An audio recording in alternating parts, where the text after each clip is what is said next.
अस्सलाम वालेकुम जी। शफीक अवान, खालिद क़यूम और सलमान आबिद के साथ मैं हूँ इसाराना और प्रोग्राम ख़बर की खबर में आपको खुश आमदीद कहता हूँ। आज जुम्मतुल मुबारक है और बड़ा मुतबरिक दिन है। हमारी दुआ है कि ये दिन आपके लिए खैर व बरकत का बायस बने और पाकिस्तान के लिए अच्छी खबरें लेके आए।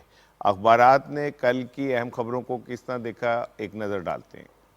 मुनहरिफ अरकान के बाद की सियासी सूरत हाल, वज़ीर आज़म की पार्टी रहनुमाओं से मुशावरत, इलेक्शन कमीशन से रुजू करने का फैसला, स्पीकर को असेंबली इजलास 21 मार्च को बुलाने की हिदायत को आज के तमाम कौमी अखबारात ने फ्रंट पेजेस में शाया किया है। रोजनामा पाकिस्तान की सुर्खी के अल्फाज हैं, वज़ीर आज़म का मुनहरिफ अरकान के खिलाफ इलेक्शन कमीशन से रुजू का फैसला, कौमी असेंबली का इजलास 21 मार्च को बुलाने पर इत्तफाक, सिंध में गवर्नर राज के लिए असेंबली की तैयारी शुरू। इसी खबर को रोजनामा जंग ने इस अंदाज से पेश किया, स्पीकर को मुनहरिफ अरकान के खिलाफ इलेक्शन कमीशन से रुजू की हिदायत, सिंध में गवर्नर राज के लिए समरी की तैयारी। रोजनामा दुनिया ने सियासी सूरत हाल को जाली हरूफ में शाया किया, वजीर दाखिला ने सिंध में गवर्नर राज की सिफारिश कर दी, सूबे के अवाम ऐसा जवाब देंगे कि जिसकी मिसाल नहीं मिलेगी, वजीर आला मुराद अली शाह। रोजनामा नवाए वक्त ने वजीर आजम के बयान को अहमियत दी, मुनहरिफ अरकान के खिलाफ कार्रवाई का फैसला, किसी को नहीं छोड़ूंगा, वजीर आजम इमरान खान। 21 मार्च को असेंबली इजलास बुलाने की हिदायत। रोजनामा एक्सप्रेस ने भी इसी खबर को हाईलाइट किया, जमीर फरोश बेनकाब होंगे, इमरान मुनहरिफ अरकान के खिलाफ कार्रवाई का फैसला, कौमी असेंबली इजलास 21 मार्च को बुलाने की हिदायत। रोजनामा खबरें ने वजीर आजम के बयान को फ्रंट पेज पे कवरेज दी, अवाम मेरे साथ हैं, हर साजिश का मुकाबला करूंगा, वजीर आजम इमरान खान। रोजनामा नई बात ने वजीर आला पंजाब के बयान को सुर्खी के तौर पर लिया, 1000 बेड के जनरल अस्पताल का संगे बुनियाद, ऑपोजिशन का एजेंडा इंतशार की सियासत, वजीर आला पंजाब उस्मान बुजदार। इंग्लिश अखबार डॉन की टॉप स्टोरी है, dissident surface in Sindh house century. Express Tribune की लीड स्टोरी है, rude awakening, 2 dozen PTI MPs rebel against party take refuge at Sindh House.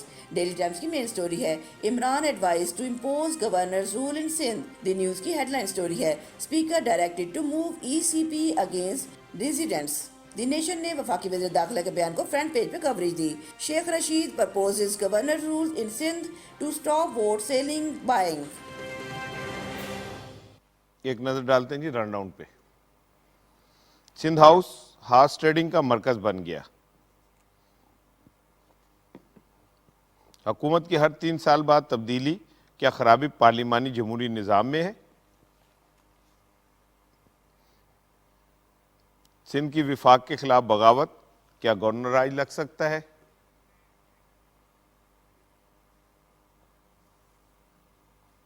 मुनहरिफ अरकान का मुस्तकबिल क्या होगा और कुछ की तरदीद।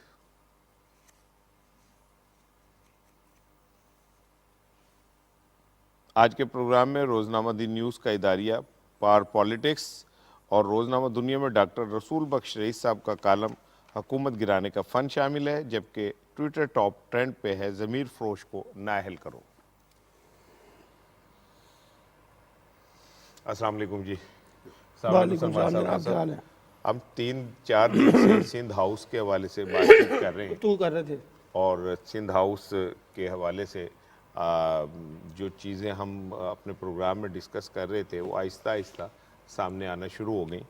और अब तो ऐसा लगता है शफीक कि जैसे सिंध हाउस जो है वो कोई बाज़ार है जहाँ पे ज़मीर बिक रहे हैं, जहाँ ख़रीदे जा रहे हैं, और बड़े जिसे कहते हैं ना ढिठाई के साथ ये दिखाया जा रहा है कि जी हम यहाँ मौजूद हैं। मैं चाह रहा था आपसे कमेंट लूँ, लेकिन एक रिपोर्ट इस पे बनाई है, पहले मैं वो शेयर करूं फिर आपसे बात करता हूं। यहाँ पे एक बिजनेस मॉडल जरदारी का और नवाज शरीफ का, पैसे लगाओ, हुकूमत में आओ और पैसे कमाओ। किसी भी किस्म की ब्लैकमेलिंग, किसी भी किस्म की लोटासाजी, सौदेबाजियां चल रही हैं, हम उसको मुस्तरद करते हैं। वफाकी वज़ीर इत्तलात और नशरियात चौधरी फवाद हुसैन ने सिंध हाउस जाने वाले अरकान असेंबली से इस्तीफे का मुतालबा करते हुए कहा है कि हुकूमत बचाने के लिए ब्लैकमेल और लोटासाजी से काम नहीं लेंगे। जरदारी नवाज का मॉडल है, पैसे लगाओ, हुकूमत बनाओ और फिर पैसे बनाओ। मुनहरिफ अरकान के हलकों में PTI कारकुनान मुश्तइल हैं। कारकुनों को कहा है कि मुश्तइल ना हो, एहतजाज हक क्या करें। आज का छांगा मांगा जो है वो सिंध हाउस है, और यहाँ पे लोगों के जमीर जो हैं उनको खरीदा और बेचा जा रहा है, और व्यापारी यहाँ पे इस तरह से खरीदारी कर रहे हैं मुंतखब अराकीन की कि जैसे खच्चर और घोड़े खरीदे और बेचे जाते हैं। मुझे असद उमर साहब को, हमारी बाकी पार्टी लीडरशिप को, इन लोगों के हलकों से फोन आ रहे हैं, हमारे कारकुनान मुश्तइल हैं। मैं उनसे कहना चाहता चाहता हूँ आप कानून को हाथ में ना लें, लेकिन एहतजाज करना जाहिर है आपका हक है। वफाकी वजीर मनसूबाबंदी असद उमर का कहना था कि इमरान खान कभी किसी को ब्लैकमेल नहीं करते और ना पैसों की सियासत करते हैं। वो जो भी करेंगे आइन और कानून के दायरे में रहते हुए करेंगे। ये सियासत ना इमरान खान ने कभी की है, ना इमरान खान आगे कभी करेंगे। तहरीके इंसाफ जो है वो पूरी तरीके से मुकाबला जारी रखेगी और आखिरी वक्त तक जारी रखेगी। सिर्फ फर्क ये है कि उनके और हमारे मुकाबले में हम जो भी करेंगे वो आइन और कानून के दायरे के अंदर रहते हुए करेंगे और आइन और कानून के दायरे के अंदर जो भी हमें इख्तियार और हमें हक हासिल है वो हमने इस्तेमाल करना है। वफाकी वज़रा ने वाज़ेह किया है कि पीटीआई अवाम के लिए सियासत कर रही है, इक़्तिदार के लिए सौदेबाजी नहीं करेगी। उन्होंने कहा है कि इत्तेहादी मुल्क और कौम के लिए बेहतर फैसला करेंगे। कारकुन 27 मार्च के जलसे की तैयारी मुकम्मल रखें। जी, शाह महमूद कुरैशी साहब हमारे साथ लाइन पे हैं। और अस्सलाम वालेकुम सर। जी वालेकुम अस्सलाम। सर, कल पूरी कौम जो है वो बार बार एक सीन देखती रही कि सिंध हाउस में जिस तरह अरकान असम्बली को बंद किया गया और जिस तरह उनको फ्लैश किया जा रहा था, वो काफ़ी अफसोसनाक है सर जमहूरियत के हवाले से। जी मैं समझता हूँ एक मुंतखब नुमाइंदा जो है वो अपना एक वजन रखता है, एक बावकार लोगों का चुना हुआ नुमाइंदा होता है। लोग उस पर एतमाद करके भेजते हैं। मैं नहीं समझता कि उसे कोई खौफ होना चाहिए, कोई खतरा होना चाहिए, कहीं जाके उसको पनाह लेनी चाहिए। मेरी नज़र में किसी में जुर्रत नहीं है कि किसी मुंतखब नुमाइंदे को अपने फैसले में रुकावट डाले। आपका अपना ज़मीर है, उसके मुताबिक आप वोट देने के पाबंद हैं और आज़ाद हैं। अब कानून क्या कहता है, आइन क्या कहता है, इखलाकियात क्या कहती हैं, ये सब के सामने है। जिस हल्के की आप नुमाइंदगी कर रहे हैं, जिन्होंने आपको मुंतखब करके भेजा असेंबली में, उनकी आपसे क्या तवक्कुआत हैं, इनको ज़हन में रखना होगा कोई फैसला करने से पहले। अच्छा सर, आप खारजा अमूर के माहिर हैं और अब पूरी दुनिया की सियासत आपकी फिंगर टिप्स पे है। क्या कहीं ऐसा देखने में आता है कि एक सूबा अब विफाक के खिलाफ एक घर बनाए और सिंध हाउस टाइप और वहाँ पे लोगों को लाके बंद कर दे और वो इस तरह का तासुर दे कि जैसे ये हिस्सा, ये खित्ता जो है ये आइन और कानून से मावरा है, वो अपने सूबे की पुलिस लाके वहाँ बिठा दे। सर, इस तरह की कोई मिसाल नज़ीर मिलती है कहीं किसी और जगह? देखिए भाई, 90 की सियासत को दोहराया जा रहा है। आपको याद होगा कि इसी सियासत के खिलाफ मिसाक जमहूरियत लाया गया और मिसाक जमहूरियत में कुछ असूल तय किए गए थे कि हॉर्स ट्रेडिंग के खिलाफ बात हुई कि बेवक्त हुकूमत को घर नहीं भेजा जाएगा, उसकी टर्म मुकम्मल होने दी जाएगी, आइन से मावरा जिसे कहते हैं ना मदाखलत की कोई दरखास्त नहीं करेगा। उसके पीछे एक सोच कार फरमा थी। मैं समझता हूँ ये जो सिंध हाउस में हो रहा है या हुआ है, ये मिसाके जमहूरियत की स्पिरिट के खिलाफ है। अच्छा सर, बड़ा अफसोसनाक इस सूरत हाल में अगर जमहूरियत को नुकसान पहुंचा तो कौन जिम्मेदार है सर इस नुकसान पहुंचने का? वो कहते हैं ना, इस घर को आग लग गई घर के चिराग से। जो मुहाफिज हैं पार्लिमान के, अगर उनके अपने अमल से ही पार्लियामेंट को नुकसान हो तो फिर आप जिम्मेदार किसको ठहराएंगे? बिल्कुल ठीक है। आखिरी सवाल सर, गवर्नर राज के भी बाज़गश्त सुनी जा रही है सिंध में। क्या इस सतह का इंतहाई इक़दाम लेने का आप लोग सोच रहे हैं? देखिए, मैंने टेलीविजन पे ये सुना है और अखबारात में मैं पढ़ रहा हूँ कि गालिबन शेख रशीद साहब ने ये तजवीज़ पेश की है। आज पॉलिटिकल कमेटी की मीटिंग है और पॉलिटिकल कमेटी की मीटिंग में इंशाअल्लाह वज़ीर आज़म इमरान खान साहब उसकी सदारत करेंगे और मैं जाऊँगा, मैं अपनी राय दूंगा। मेरी राय इस पर जो है वो बड़ी क्लियर है। मेरी राय है कि गवर्नर राज के निफाज के कम अज कम मैं उसके हक में नहीं हूँ, बाकी दोस्तों की राय सुनेंगे, कानूनी माहिरीन का मशवरा लेंगे और माजी के सियासी तजर्बों को सामने रखते हुए मैं अपना इनपुट पेश करूंगा। बिल्कुल ठीक है सर। आखिरी सवाल आपसे कर रहा हूँ, आपका टाइम बहुत कीमती है।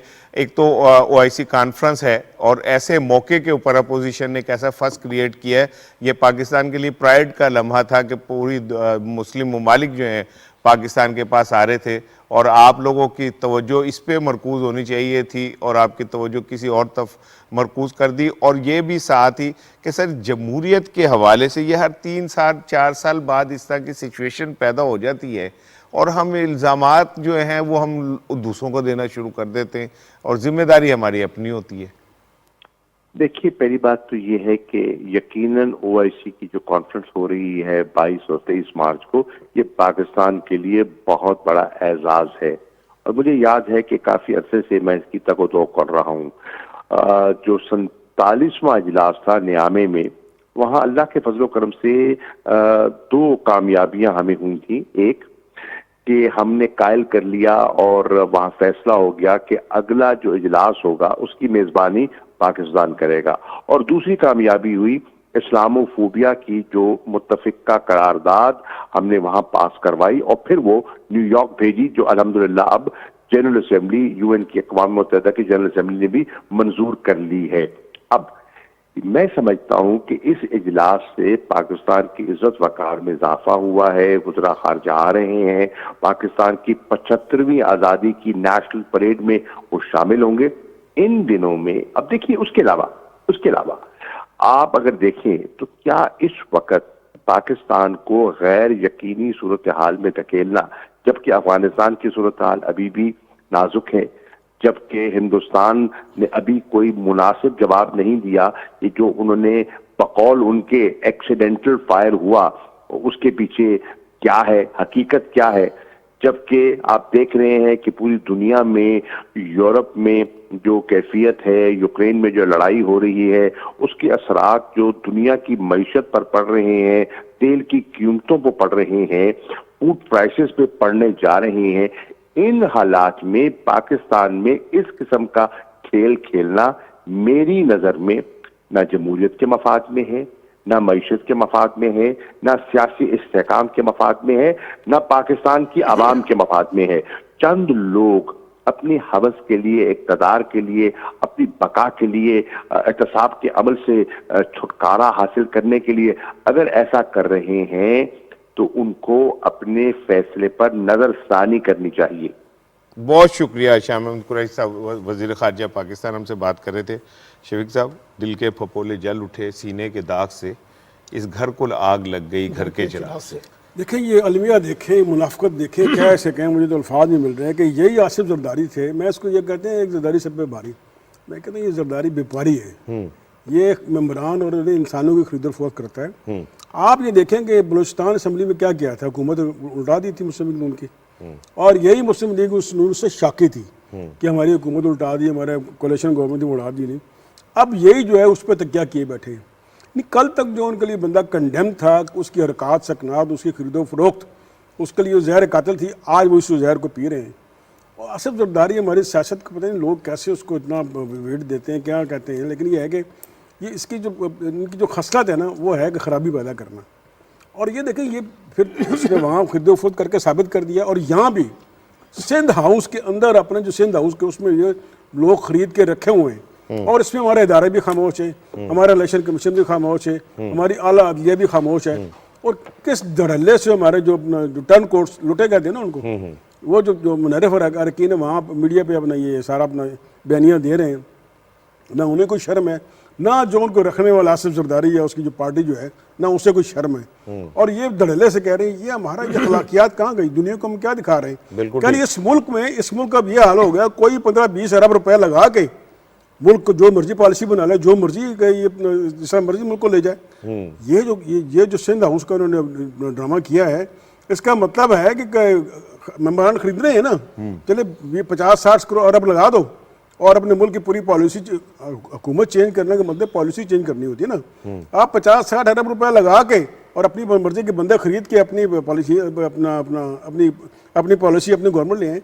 ये इदारों को सोचना चाहिए, हमारे जो इदारे मुख्तलिफ इदारे उनको सोचना चाहिए, हमारी अदलिया को सोचना चाहिए, हमारे इलेक्शन कमीशन को सोचना चाहिए भाई कि हम ये कर क्या रहे हैं। बिल्कुल हम ठीक है। फ्लड गेट खोल रहे हैं कि मौका दे रहे हैं आलमी ताकतों को, मौका दे रहे हैं जो लोकल ठेकेदार हैं उनको कि भाई आप आएँ, पैसा फेंकें, अपने मनपसंद की हुकूमत लाएं, जो जमहूरी हुकूमत उसका तख्ता उल्टें और जो आपके ना नेगेटिव गोल्स हैं वो पूरा करें। मेरे ख्याल में इसमें हमारा, मैं तो खुल के कहूँगा, हमारी फ़ौज को, हमारे चीफ जस्टिस को, सुप्रीम कोर्ट के और हमारे जो अपना इलेक्शन कमीशन, उनको नोटिस देना चाहिए कि ये खेल किस तरफ जा रहा है। कल तो ये मुल्क की सलामती का सौदा कर लेंगे। ये कोई इतनी आसान ईजी बात नहीं है ये। ठीक ठीक, बिल्कुल ठीक। सलमान साहब, शफीक की जाहिर है जो उसके फीलिंग्स हैं वो एक आम पाकिस्तानी की भी यही हैं। आम पाकिस्तानी ये देख रहा है कि ये हो क्या रहा है और किस तरह जमहूरियत को डिरेल करने की कोशिश की जा रही है। देखिए, बात यह है कि माजी की ये दोनों बड़ी जमातें, पीपल्स पार्टी और PMLN, हमेशा से इस लोटा क्रेसी के ख़िलाफ़, अरकान असम्बली की खरीदो फरोख्त के ख़िलाफ़ मातम करती रही। जिसके ख़िलाफ़ कोई कार्रवाई हुई उन्होंने कहा कि ये जमहूरियत के ऊपर शब खून। ठीक, फिर इन्होंने एक 17वीं तरमीम के तहत फाइनल कानून साजी की सही, और कहा कि जनाब कोई पार्टी रुकन जो पार्टी टिकट के ऊपर इलेक्शन जीतेगा वो अपनी पार्टी से के पॉलिसी से इनराफ नहीं करेगा। ठीक है। अब आप देखिए कि जो मंडी लगी हुई है सिंध हाउस में, उसमें ना पीपल्स पार्टी को इतराज़ है ना PMLN को इतराज़ है। आप इमरान खान से ज़रूर अपना तनकीद करें, आप इमरान खान से अपना गुस्सा ज़रूर निकालें लेकिन इमरान खान दुश्मनी में इस हद तक ना जाएं कि वो जो माजी का गंदा खेल था उसको दोबारा आप उसको ताकत प्रोवाइड करें। बिल्कुल ठीक। अब देखिए, अफसोस किस बात का है? अफसोस इस बात का है कि जो सिंध हाउस है ये बुनियादी तौर पर पीपल्स पार्टी की सिंध में हुकूमत है ना, पीपल्स पार्टी इसको एक आलाकार के तौर पर सिंध हाउस को इस्तेमाल कर रही है। और सिर्फ मसला ये नहीं है कि PTI के बागी अरकान अपने भी 10-12 अरकान को यह कमाल बनाया हुआ है जिनके बारे में डाउट है कि ये लोग अपनी पार्टी स्विच कर सकते हैं। ये जो मंडी आपने लगा दी और वो कहते हैं ना कि जी मैं सबसे बड़ा खिलाड़ी हूं, मैं तय करूंगा, जरदारी साहब कहते हैं। और हमने पहले देखा कि जिस तरह से लाहौर के इंतखाबात में उन्होंने पैसा लगाया, वोटों को खरीदा, सेनेट के इंतखाबात में क्या किया, बकौल शफीक अवान के बलूचिस्तान असम्बली कैसे डिसॉल्व हुई। अब इस सारे खेल को मंडी लगाने का मकसद क्या है? सियासत को बदनाम करें, जमहूरियत को बदनाम करें, कानून की हुक्मरानी को बदनाम करें, अरकान असम्बली को, मुंतखब नुमाइंदों को एक मेला मवेशिया के तौर पर पेश करें और हर एक की बोली लगाएं। अब ये देखिए, ये एक बड़ा अजीब और गरीब लफ्ज़ होता है जी, हमने अपने ज़मीर के मुताबिक फ़ैसला किया। और भाई, जब आपने ज़मीर के मुताबिक फ़ैसला करना है तो फिर ज़मीर के मुताबिक फ़ैसला करने के लिए आपको सिंध हाउस में रहने की क्या ज़रूरत है? जाइए अवाम के अंदर बैठ के अपना फैसला कर ले, उनको जो कहना चाहते करें।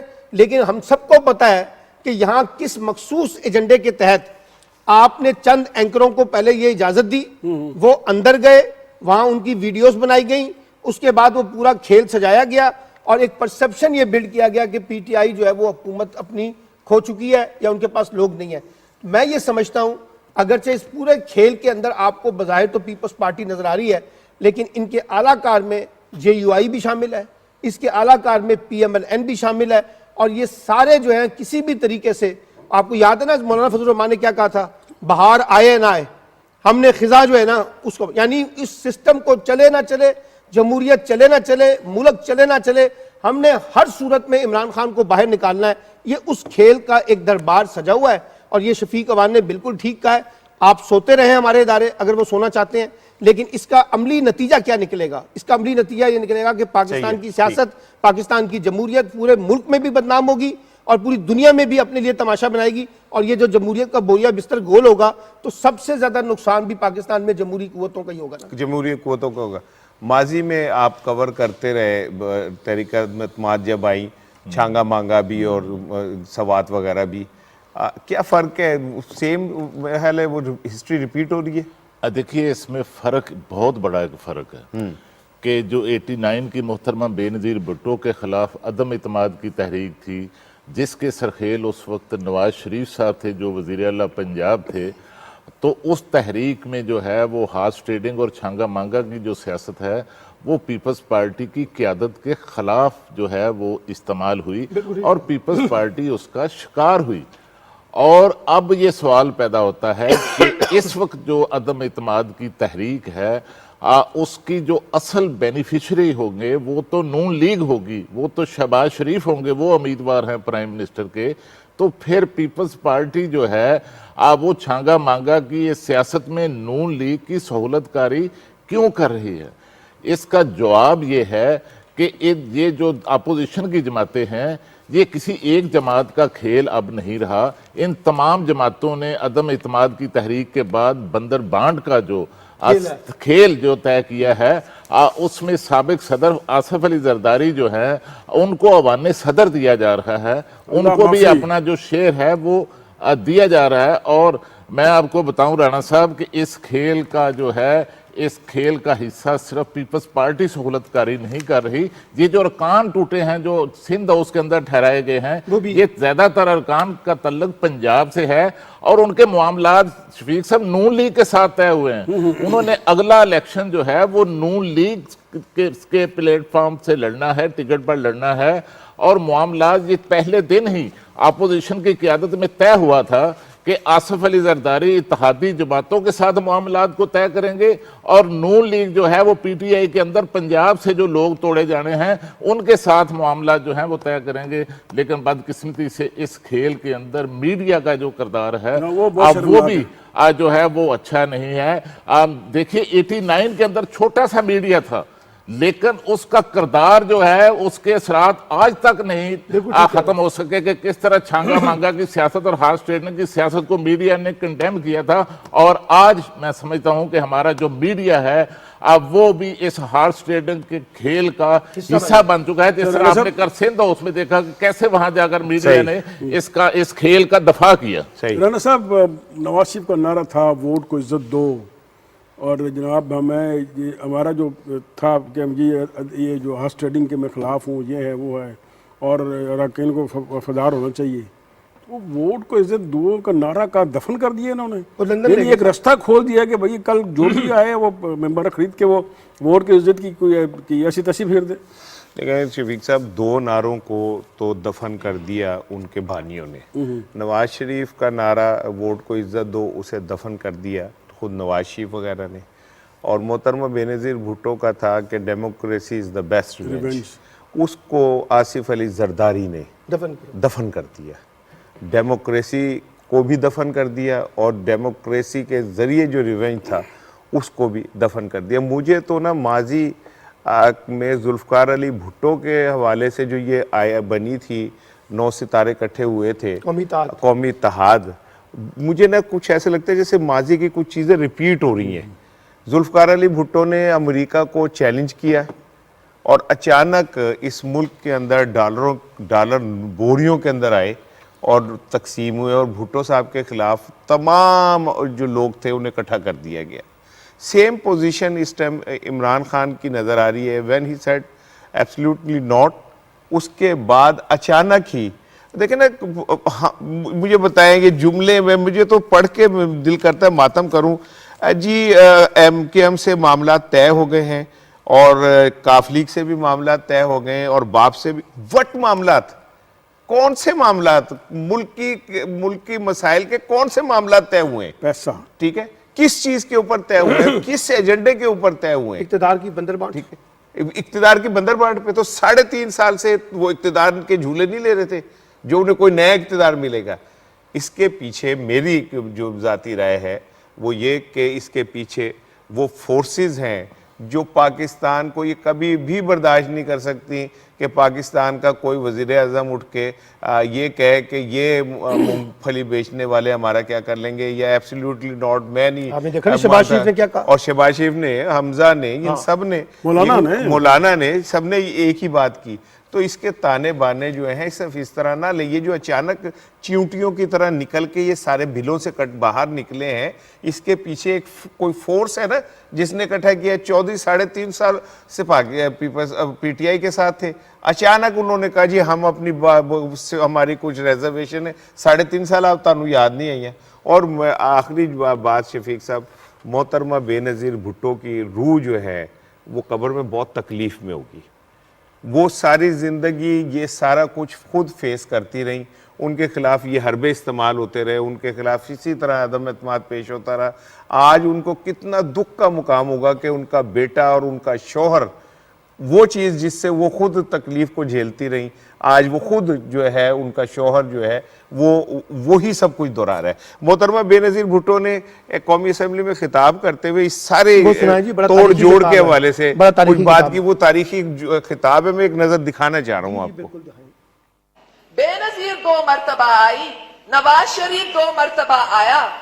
अगर बेनज़ीर के पास कोalition गवर्नमेंट थी, नवाज शरीफ के पास तो 3/4 मेजॉरिटी थी, नवाज शरीफ के पास तो 95% मेजॉरिटी थी।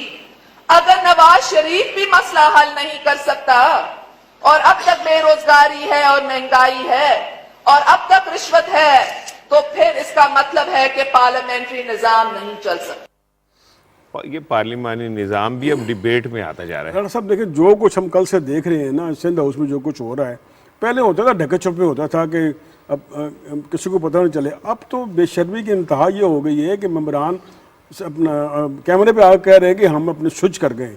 तो देखिए, वो स्विच करता है वो किसी लालच के बगैर नहीं करता। कल अहमद मीर साहब ने कुछ का इंटरव्यू किया है, फिर अब्बासी साहब ने हमारे जो है उन्होंने किया है, तो उन्होंने राजा रियाज से अहमद जो है तो पोलिंग के लिए गेंदा किया है, वो किसी एजेंडे के तहत आए हैं। तो अब्बासी ने पूछा कि भाई आप को डील करके आए ना कि मुझे टिकट देंगे, यानी आप वो तो डील ही गई हो गई। देखिए, रिश्वत जो होती है, ये पैसा जो होता है वो काइंड, अगर वो खुदा न खासा इलेक्ट होगा तो फिर वो अपना पैसा पूरा करेंगे ना। तो ये तो ये आपने जो आपका जो सवाल था कि जो पार्लिमानी जमहूरी निज़ाम, जो बेनज़ीर साहब ने सवाल उठाया है, इसका मतलब है कि पार्लिमानी जमहूरी निज़ाम के हम अहल नहीं हैं। यूरोप में जिन ममालिक में वो जमहूरी निज़ाम है, वो पढ़े लिखे हैं, वहाँ पे तो अगर ऐसा हो तो शाम तक वो बंदा अपना खुद रिज़ाइन कर देता है। और यहाँ पे सरेआम आके इतराफ़ कर रहे हैं कि हाँ हम स्विच कर रहे हैं, हम अपनी गवर्नमेंट के खिलाफ हैं, जिसकी टिकट पर हम इलेक्ट होके आए हैं हम उसके खिलाफ हैं, हम लोटे बन गए हैं, हम स्विच कर गए हैं, हम किसी लालच में आके अब दूसरी पार्टी को वोट देंगे। तो ये इसका मतलब है कि बेनज़ीर साहब ने सही पॉइंट आउट किया है, खराबी अब पार्लिमानी हमारे जमहूरी निज़ाम में। अगर हमारे मेंबरान इसी तरह करते रहे, ये करते, फिर मुझे नहीं लगता कि इस मुल्क में कोई जमहूरी निज़ाम का कोई मुस्तकबिल है। ठीक है, पार्लियामेंट जमहूरी निज़ाम बहुत अच्छा है, लेकिन उसको चलाने वाले वो क्या हैं, वो क्या करते हैं? अगर वो ये अपना पूरी दुनिया को ये दिखाएंगे कि वो फॉर सेल है, तो फिर मेरा ख्याल है इस सिस्टम को नहीं, हमें किसी और सिस्टम को ट्राई करना चाहिए। या अगर जो ये हमारी जितनी ये हमारी सियासी जमातें हैं, वो एक नया मिसाक जमहूरियत लिखेंगे। कोई मेंबर भी जब भी ये अगर किसी पार्टी के खिलाफ आवाज़ उठाता है तो उसी वक्त वो डी-सीट हो जाएगा। ऐसा कोई मिसाक जमहूरियत लें, या फिर ये सिस्टम पार्लियामेंट सिस्टम ज़्यादा नहीं चल सकता, इसकी जगह कोई नया सिस्टम लाना पड़ेगा। और इसके जिम्मेदार भी ना हमारे ये पार्लियामेंटेरियन है, हमारे सियासतदान हैं, इनको सोचना चाहिए कि लोग कब तक इनकम देखेंगे और कब तक ये अपने आप को बेचते रहेंगे। बिल्कुल ठीक है। अच्छा, ये मौलाना फजलुर रहमान साहब क्रीज से बाहर निकल के खेल रहे हैं और बड़ा तेज़ी से खेल रहे हैं और कोशिश कर रहे हैं। पहले उन्होंने इदारों के नाम लेके उन्हें मुलायन किया और धमकियाँ दी। अब उन्होंने कल ताज़ा तरीन एक बात की कि जी मैंने आर्मी चीफ को तमाम मुआशी बदहालियों से आगाह किया और वो मुत्तफिक हुए।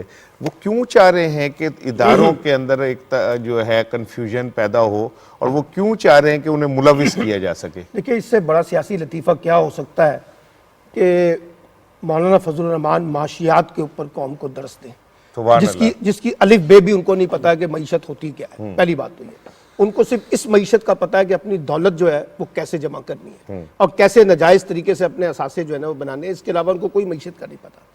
देखिए, ये सारा का सारा पार्लिमानी निज़ाम जो है ना एक कारोबारी शक्ल इख्तियार कर गया है। बिल्कुल, पार्टी टिकट बेची जाती हैं।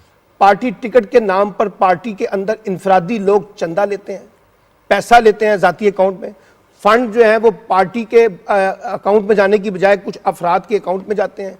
10 से 15-20 करोड़ रुपए आप इंतखाबात में लगाते हैं, फिर 10 से 15 करोड़ को डबल करें तो 30-35 करोड़ आपने जाके कौमी असम्बली में कमाना होता है।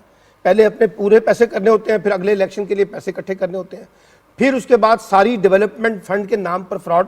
यानी ये कौमी असम्बली जिसका काम कानून साजी करना था, ये सड़कें, नालियाँ, गलियाँ बनाने के नाम पर डेवलपमेंट फंड लेती हैं, अपनी वफादारियां तब्दील करती हैं, एक दूसरे के ऊपर कुफर के फतवे लगाती हैं, एक दूसरे पर इल्ज़ाम तराशियां करती हैं, पार्लियामेंट को कोई अहमियत नहीं देता, एक किचन कैबिनेट बनाई होती है, वहां बैठ के ये सारा काम करते हैं। सवाल ये कि फिर ये निज़ाम जो है जिसको आपने पार्लियामेंट का नाम दिया हुआ है पार्लिमानी निज़ाम, ये पार्लिमानी निज़ाम थोड़ी है, ये तो पार्लिमानी निज़ाम या जमहूरियत के नाम पर एक ऐसा जाती खानदानी निज़ाम है जिसमें सारे लोग एक दूसरे को मफादा को तकदीर दें। वो जो कल शहबाज शरीफ साहब ने कहा ना कि पीटीआई को निकाल कर एक कौमी हुकूमत बना दें, इसका मतलब पता क्या है, हम सबको एक बास्केट में डाल दें ताकि हमारा लूट मार का काम जो है वो आसान हो जाए। यानी मैं आपको जस्टिफाई करूं, आप मुझे जस्टिफाई करें, मैं आपको फैसिलिटेट करूं, आप मुझे फैसिलिटेट करें। तो वो जो बेनज़ीर भुट्टो साहिबा ने कहा ना कि मसला ये है कि जो पार्लिमानी निज़ाम आप चला रहे हैं जमहूरियत के नाम पर, ये पार्लिमानी निज़ाम नहीं है। पार्लिमानी निज़ाम के अंदर, पार्लियामेंट के अंदर वज़ीर आज़म भी जवाबदेह है, अपोजिशन भी जवाबदेह है, हुकूमत भी जवाबदेह है। ये किस किस्म का निज़ाम है जहां कोई किसी को जवाबदेह नहीं है और सब जो है जमहूरियत, जब कोई मसला आता है तो जमहूरियत खतरे में पड़ जाती है, जब कोई मसला आता है तो अदलिया को तहफ़्फ़ुज़ का मसला आ जाता है, जब कभी देखें तो अदालतों को मसला आ जाता है। यानी हम हर इदारे को बतौर टूल इस्तेमाल करते हैं अपनी इस नाम नेहाद जमहूरियत के लिए और नाम नेहाद पार्लिमानी निज़ाम के लिए, और नारे लगाते हैं कि जनाब पार्लिमानी निज़ाम और जमहूरियत जिंदाबाद। जो अब एक नई डिबेट शुरू हुई है, शफीक अवान ने, सलमान साहब ने भी वही बात की पार्लिमानी निज़ाम के हवाले से। हर 4 साल बाद ये पार्लिमानी निज़ाम के कस्टोडियन ही इसके खिलाफ साजिश शुरू कर देते हैं। देखिए राणा साहब, पार्लिमानी निज़ाम जो है वो बुरा नहीं है, और हमारा जो आइन है उसके तहत जो है वो पाकिस्तान के अंदर पार्लिमानी निज़ाम जो है वही, उसके तहत ही हम आगे चल सकते हैं। लेकिन असल ख़राबी जो ये है कि जहाँ पर हम गैर आइनी इक़दाम जो हैं अब वो उठाते हैं, और ख़ुसूसन जो जब हॉर्स ट्रेडिंग करते हैं इस पार्लिमानी निज़ाम के अंदर, इस आइन के अंदर किसी जगह पर भी कोई हॉर्स ट्रेडिंग की इजाज़त है? किसी जगह पर कोई इजाज़त नहीं। बल्कि मैं आपको बताऊं कि पीपल्स पार्टी जो शिकार हुई थी हॉर्स ट्रेडिंग का 89 की अदम इत्मीद की तहरीक में, और उसके बाद पीपल्स पार्टी ने अपनी, जिसका क्रेडिट 18वीं तरमीम का पीपल्स पार्टी लेती है, और उसमें जो है 63A की जो आर्टिकल को जो शामिल किया गया था वो भी इसी खदशे के तहत किया गया था कि हमेशा पीपल्स पार्टी जो है उसके खिलाफ हॉर्स ट्रेडिंग जो है वो होती है और उसका वो शिकार होते हैं।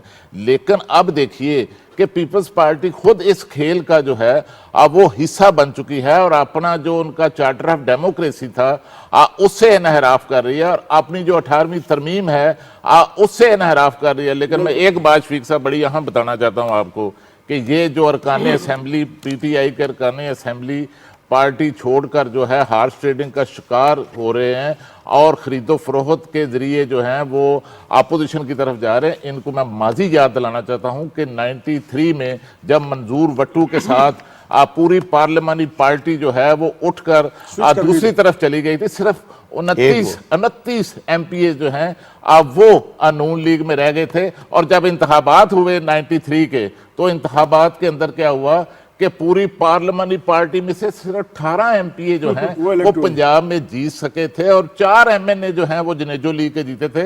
लोगों ने, पंजाब के अवाम ने, पाकिस्तान के अवाम ने उस वक्त भी हॉर्स ट्रेडिंग के खिलाफ शदीद रद्द-ए-अमल जो है दिया था, और इन अरकान असेंबली को उस रद्द-ए-अमल से डरना चाहिए। बिल्कुल सर, ये बताइए, अभी आपने एक सवाल उठाया है कि हर 2-3 साल के बाद, 4 साल के बाद हमारे पेट में एक मरोड़ उठता है और हम हुकूमतों को गिराना शुरू कर देते हैं। आज डॉक्टर रसूल बख्श रईस साहब ने भी ये जो हुकूमत गिराने का जो फन है इसके ऊपर लिखा है कि ये हर 3 साल के बाद एक मेला सजाया जाता है, लॉन्ग मार्च के नाम पर, धरनों के नाम पर, जो लोटोक्रेसी के नाम पर।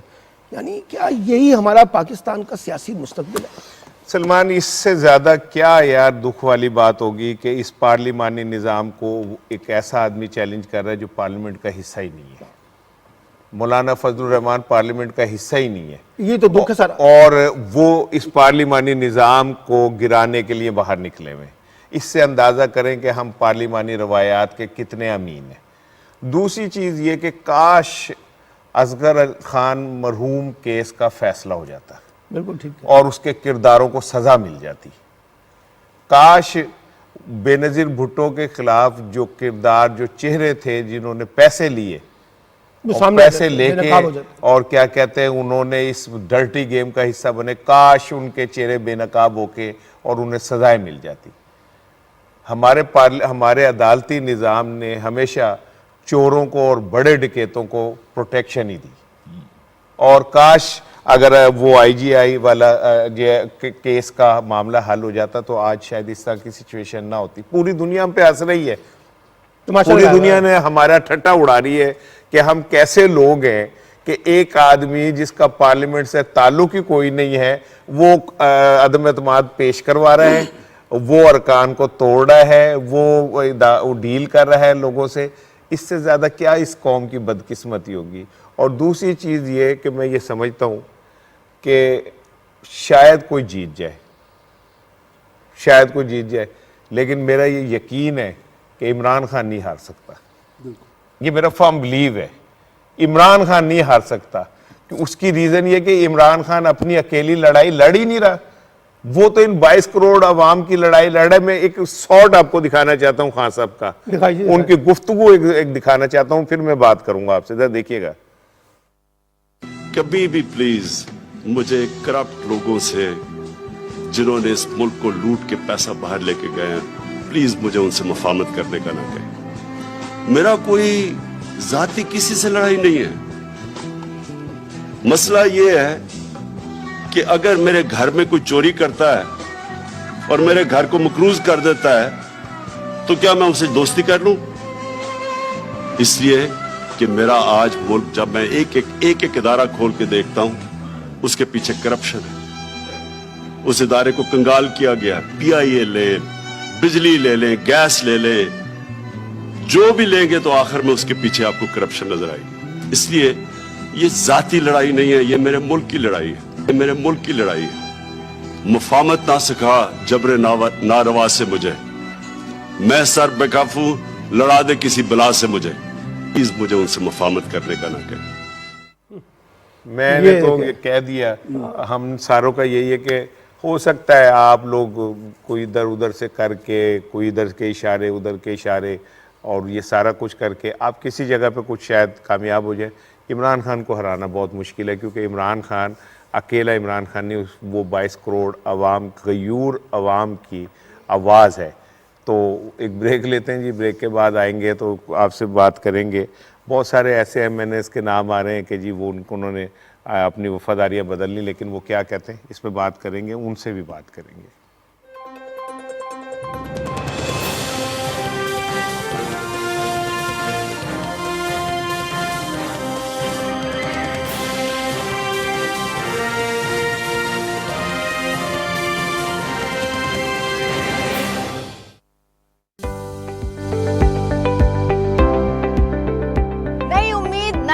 एक नया आगाज हर सुबह होगी नई उमंग के साथ, सिर्फ मॉर्निंग एट होम पे, जहां होंगी ढेर सारी बातें और आपके फेवरेट सितारों से मुलाकातें। पकेगा रोज मजेदार खाना, दूर हो जाएगी मुश्किल कि आज क्या है पकाना। अब बात होगी आपके घर की, आपके दिल की, अब बात होगी हर रास्ते, हर मंजिल की। ब्यूटी, हेल्थ, फिटनेस या कोई और मामला, हमारे एक्सपर्ट्स चुटकियों में कर दें हल हर मसला। हर सुबह रहेगा हमारा साथ मॉर्निंग एट होम में, हर पीर से जुम्मा सुबह 10 बजे, ओनली एट PTV होम।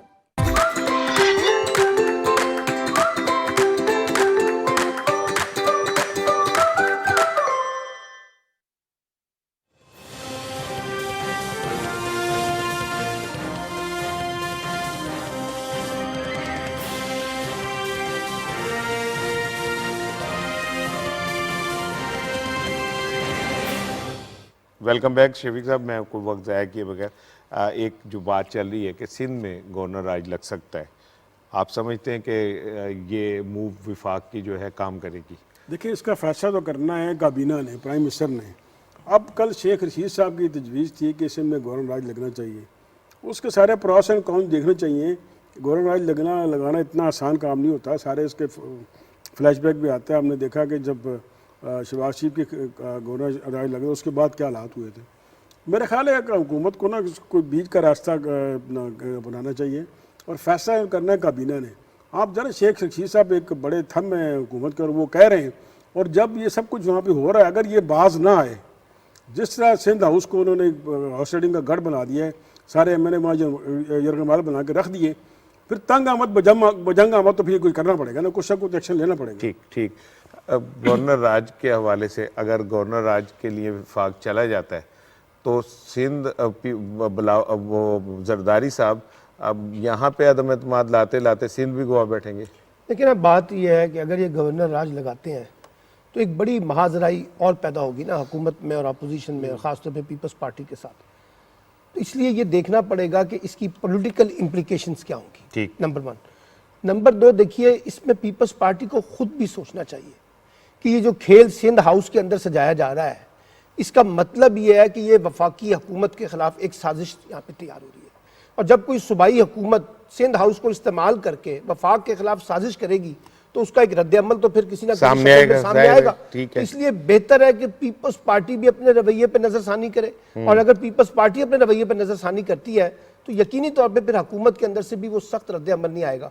ये डिटरमिन करेगा जो गवर्नर राज की जो बातें हैं, अगरचे मैं इसका हामी नहीं हूँ, लेकिन ये डिटरमिन करेगा अगले 5-6 दिन में पीपल्स पार्टी और ये जो सिंध हाउस के अंदर जो मेला सजाया गया है इसके बारे में क्या अमली तौर पर एक्शन करती है और किस तरीके से आगे बढ़ती है। अगर यही खेल सजाना है तो फिर गवर्नर राज लगा दें ना लगा दें, आपकी जमहूरियत का तो तमाशा बनेगा ना पूरे दुनिया में। खालिद साहब, जमहूरियत का तो तमाशा बन चुका, बनेगा क्या, बन चुका। ये राणा साहब मैं आपको बताऊं कि इस वक्त जो सियासी दर्जा हरारत बढ़ चुका है और जिससे सियासी कशीदगी जो है उसमें बेपनाह इजाफा हो चुका है, इससे जो निज़ाम है मुझे तो लगता है कि उसके लिए भी जो खतरात और खदशात हैं अब वो बढ़ते हुए दिखाई दे रहे हैं। और देखिए कि पार्लिमानी सियासत के अंदर, जमहूरियत के अंदर बातचीत का दरवाज़ा जो है उसको बंद नहीं रखना चाहिए। और वैसे भी मैं आपको बताऊं कि ये पीपल्स पार्टी ने 18वीं तरमीम में बहुत कुछ किया हुआ है। एक तो ये जो इसका नफाज है उसको महदूद कर दिया गया है, और आप सिंध के अंदर MKM आपकी बड़ी इत्तेहादिया उसको इत्माद में लिए बगैर ये है गवर्नर राज का नफाज वहाँ पर नहीं करना चाहिए, उनसे भी मुशावरत करनी चाहिए। आप चूँकि प्रोग्राम का वक्त ख़त्म हो रहा है तो कुछ हमारे पास सोर्स ऐसे मौजूद हैं जिनमें वो अरकान असम्बली जिनके मुतालिक दावा किया जा रहा था कि वो आज हुकूमत का साथ छोड़ गए हैं, वो क्या कहते हैं, वो मैंने कहा मैं आपसे शेयर करूं। गुलदाद खान साहब हैं, मैंने तहरीक इंसाफ के, वो क्या कहते हैं देखिएगा। समावर ने एक झूठी खबर चलाई, मेरा नाम नाराज ग्रुप में शामिल किया है। मैं समावाला और पूरी दुनिया पे वाजिह करता हूँ कि मैं इमरान खान का सिपाही हूँ, इमरान खान के टिकट पे आए हूँ और इमरान खान के साथ आखिरी दम तक रहेंगे। बिल्कुल ठीक। अब फजल मोहम्मद खान साहब हैं, वो क्या कहते हैं। मेरा नाम है फजल मोहम्मद खान, मैं MNA हूँ चारसदा से। अभी समा चैनल जो है समा न्यूज, उस पर कोई वीडियो क्लिप चलिए कि अप्रोच किया गया है, तो अप्रोच तो हर कोई हर किसी को कर सकता है, लेकिन वोट बेचना ऐसे है जैसे आदमी अपनी बीवी बेचे। तो मैं अगर वोट बेचूंगा ना तो उससे पहले मैं अपनी बीवी को बेचूंगा, उसके बाद मैं वोट बेचूंगा। फजल मोहम्मद खान साहब तो बहुत जज्बाती हो गए। औरंगजेब खान खच्ची साहब क्या कहते हैं। समा टीवी के दोस्त थे, तजिया निगार, उन्होंने मेरा भी जिक्र किया है, तो मैं इसका भरपूर तरीके से इसकी तरदीद करता हूँ। मैं ये बात यहाँ पर वाज़ेह करना चाहता हूँ कि मैं, मेरी फैमिली, मेरे दोस्त, MLC की अवाम कल भी इमरान खान साहब के साथ थी, आज भी इमरान खान के साथ है और आइंदा आने वाले कल भी इंशाल्लाह हम इमरान खान साहब के साथ डटे हुए हैं। अनवर ताज साहब क्या कहते हैं। समा चैनल पे और मुख्तलिफ चैनल्स पे एक वीडियो क्लिप जारी हुआ जिसमें मेरा नाम भी लिया गया। मैं आज ये वीडियो के ज़रिए ये पैगाम देना चाहता हूँ कि मैं इमरान खान के साथ खड़ा था, मैं उसके साथ खड़ा हूँ और मैं इमरान खान के साथ खड़ा रहूँगा। ये देखा जी आपने कि एक चैनल पे रिपोर्ट चली और उनमें लोगों के नाम लिए गए। अफसोस की बात तो ये कि जहाँ जमहूरियत को नुकसान खुद सियासतदान पहुँचा रहे हैं, वहीं पे हमारे बहुत सारे मीडिया हाउसेस भी बिला तहकीक ऐसी चीज़ें चला देते हैं जिससे जमहूरियत की साख मुतासिर होती है। हम समा चैनल या उनके जो लोग हैं उनकी नीयत पे शक नहीं कर रहे, लेकिन जो उसका रिज़ल्ट निकल रहा है वो किसी तरह जमहूरियत के लिए कोई अच्छा नहीं है। आज रोज़नामा दुनिया में दो ख़बरें भी बड़ी इम्पॉर्टेंट हैं और उसमें अहमद हुसैन डेहड़ साहब का बयान से, मुल्तान से हैं। वो कहते हैं कि मैं असम्बली नहीं जाऊंगा, मैं जो पीटीआई की जो लाइन है उसे टो करूंगा। इसी तरह वजी अकरम साहिबा का भी जो बयान चल रहा है वो यही है कि मैं अभी पीटीआई का हिस्सा हूँ। आमिर लियाकत साहब का भी मशहूर ज़माना आमिर लियाकत साहब का, वो कहते हैं मेरा जिस्म और रूह पीटीआई के साथ है, वोट का फैसला वक्त पर करूँगा। जब आपका जिस्म और रूह पीटीआई के साथ हो तो फिर फैसले का इंतज़ार क्या, रूह जो है वो तो हर वक्त जारी और सारी रहने वाली चीज़ है। अपना ख्याल रखिएगा जी, कल मुलाकात होगी और इस दुआ के साथ कि अल्लाह करे ये जो टॉप ट्रेंड है ज़मीर फरोशों को नाअहल करार दो, कौम खड़ी हो जाए इस बात के कि एक तरफ वो लोग हैं जरदारी जिनके ऊपर दौलत लूटने का इल्ज़ाम, शहबाज शरीफ दौलत लूटने का इल्ज़ाम, फजलुर रहमान जिनका करैक्टर सबके सामने है, एक तरफ वो और एक तरफ इमरान खान है जिस पे 1% का करप्शन का इल्ज़ाम नहीं है। कौम ने तय करना है कि उसने किसके साथ खड़े होना है, ज़मीर फरोशों के साथ खड़ा होना है या बुत शिकनों के साथ खड़ा होना है या उनके साथ खड़ा होना है जो अपनी ज़ात में छोटे छोटे बुत लेके करप्शन के खड़े हैं। अपना ख्याल रखिएगा, सोचिएगा भी ज़रूर। अस्सलाम वालेकुम।